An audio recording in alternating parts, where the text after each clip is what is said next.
Hard hitting vlogs. Hello friends, भाई आज के हमारे वीडियो का टॉपिक है दक्षिण भारत से लेकर उत्तर भारत तक और पूर्वी भारत से लेकर के पश्चिमी भारत तक किस तरह राजनीति में परिवारवाद हावी है। इस वीडियो में हम इसकी पूरी पड़ताल करेंगे। दोस्तों, देश की राजनीति में एक बार फिर परिवारवाद को लेकर नई बहस छिड़ गई है। उत्तर भारत के बाद इस बार परिवारवाद पर बहस दक्षिण भारत की पॉलिटिक्स में तेज हो गई है।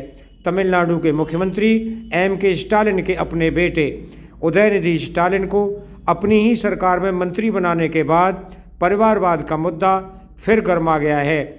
दोस्तों, अगर देश के राजनीतिक इतिहास को देखा जाए तो परिवारवाद देश की राजनीति में हमेशा से हावी रहा है। आज देश की राजनीति में एक व्यक्ति और परिवार पर केंद्रित पार्टियों की भरमार है। इसे लोकतंत्र की विडंबना ही कहेंगे कि प्रमुख क्षेत्रीय पार्टियां वंशवाद के सहारे ही आगे बढ़ रही हैं। राजनीति में भाई भतीजावाद के चलते परिवारवाद को बढ़ाने वाली पार्टियां असल में एक परिवार की प्रॉपर्टी बनती जा रही हैं और ये पारिवारिक पब्लिक लिमिटेड कंपनी की तरह व्यवहार कर रही हैं। दोस्तों, पहले हम आते तमिलनाडु में। दक्षिण भारत की राजनीति में परिवारवाद की जड़ें काफ़ी गहरे तक समाई हैं। करुणानिधि की पार्टी DMK पर परिवार के सदस्यों का ही कब्जा है। DMK की कमान बेटे स्टालिन के हाथ में है और वह वर्तमान में राज्य के मुख्यमंत्री हैं। पार्टी के कार्यकारी अध्यक्ष के साथ मुख्यमंत्री M.K. स्टालिन ने अपने विधायक बेटे उदयनिधि स्टालिन को अपनी ही सरकार में खेल मंत्री बनाया है। स्टालिन के अलावा करुणानिधि की बेटी कनिमोझी और दामाद दयानिधि मारन राष्ट्रीय राजनीति में सक्रिय हैं। कनिमोझी वर्तमान में लोकसभा सांसद हैं और वह UPA सरकार में मंत्री भी रह चुकी हैं। दोस्तों, अब आते हैं हम कर्नाटक की ओर। कर्नाटक की राजनीति में कई दशकों से अपना दबदबा बनाकर JDS परिवारवाद का सबसे बड़ा उदाहरण है।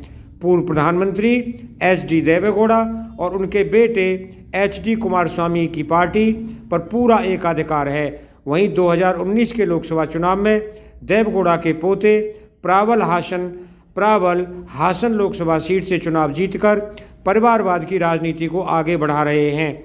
दोस्तों, अब आते हैं हम तेलंगाना की तरफ।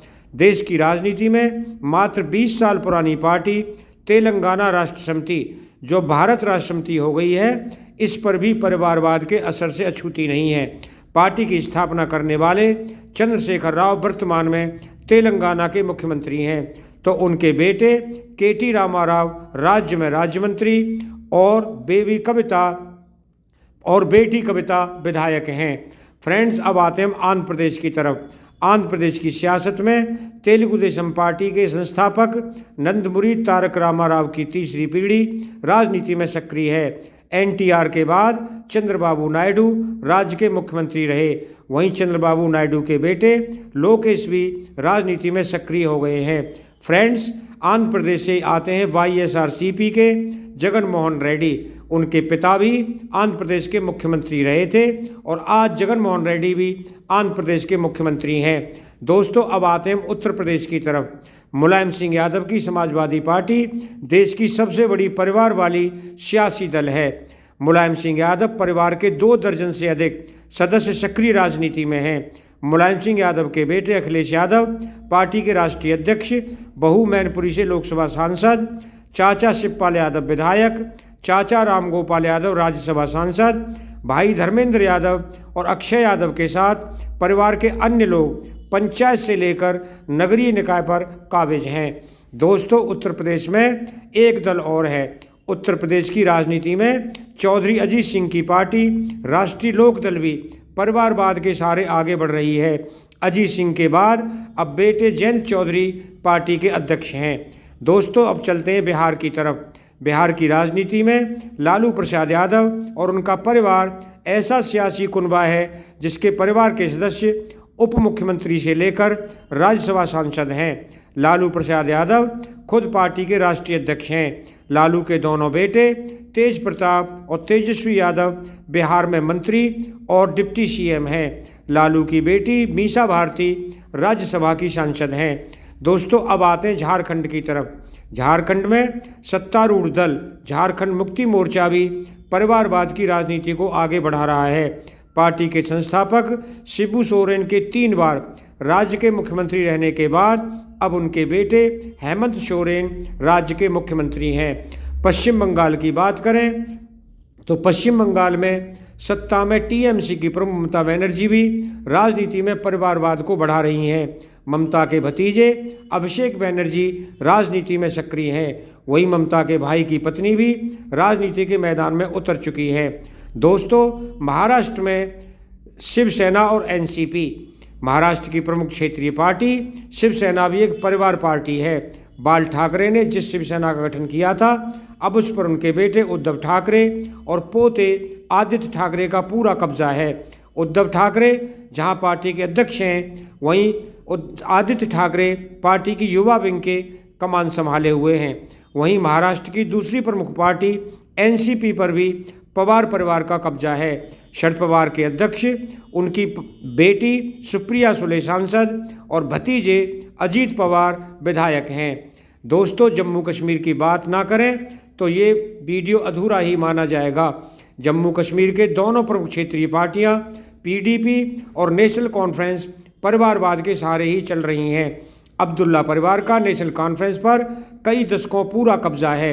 वर्तमान में फारूक अब्दुल्ला के बाद अब उमर अब्दुल्ला पार्टी के अध्यक्ष हैं, जबकि फारूक अब्दुल्ला सांसद हैं। उसी तरह मुफ्ती मोहम्मद सईद की पार्टी पीडीपी की अध्यक्ष बेटी महबूबा मुफ्ती हैं।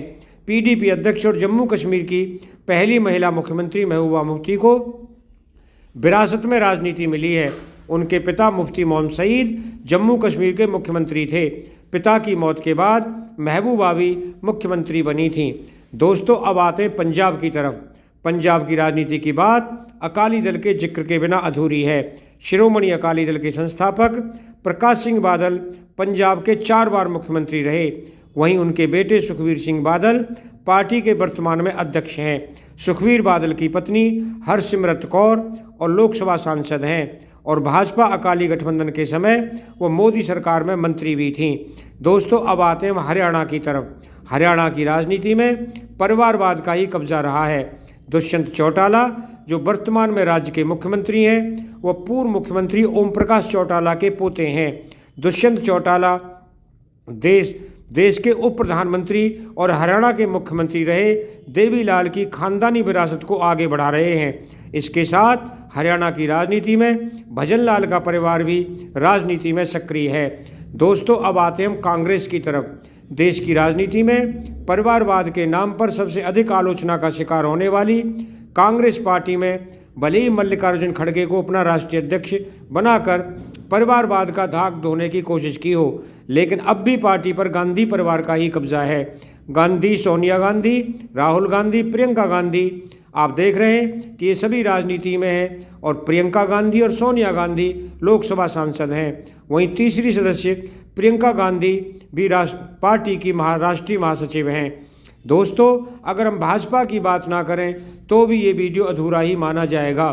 दोस्तों, जैसा कि आप जानते हैं कि भाजपा भले ही राजनीति में परिवारवाद के खिलाफ काफ़ी मुखर नजर आती हो, लेकिन वह भी परिवारवाद के दाग से अछूती नहीं है। मोदी कैबिनेट में नंबर 2 माने जाने वाले रक्षा मंत्री राजनाथ सिंह के बेटे पंकज सिंह खुद भाजपा के टिकट पर विधायक हैं। वहीं केंद्रीय नागरिक उड्डयन मंत्री ज्योतिरादित्य सिंधिया राजमाता विजया राजे सिंधिया के परिवार से आते हैं। मोदी कैबिनेट में वाणिज्य और उद्योग मंत्री पीयूष गोयल भाजपा के कोषाध्यक्ष और अटल बिहारी वाजपेयी सरकार में मंत्री रहे वेद प्रकाश गोयल के बेटे हैं। वहीं सूचना एवं प्रसारण मंत्री अनुराग ठाकुर हिमाचल प्रदेश के पूर्व मुख्यमंत्री प्रेम कुमार धूमल के पुत्र हैं।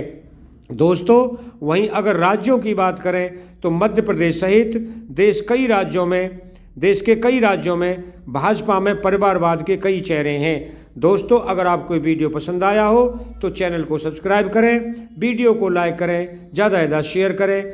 आप लोगों का बहुत बहुत धन्यवाद। Thank you very much.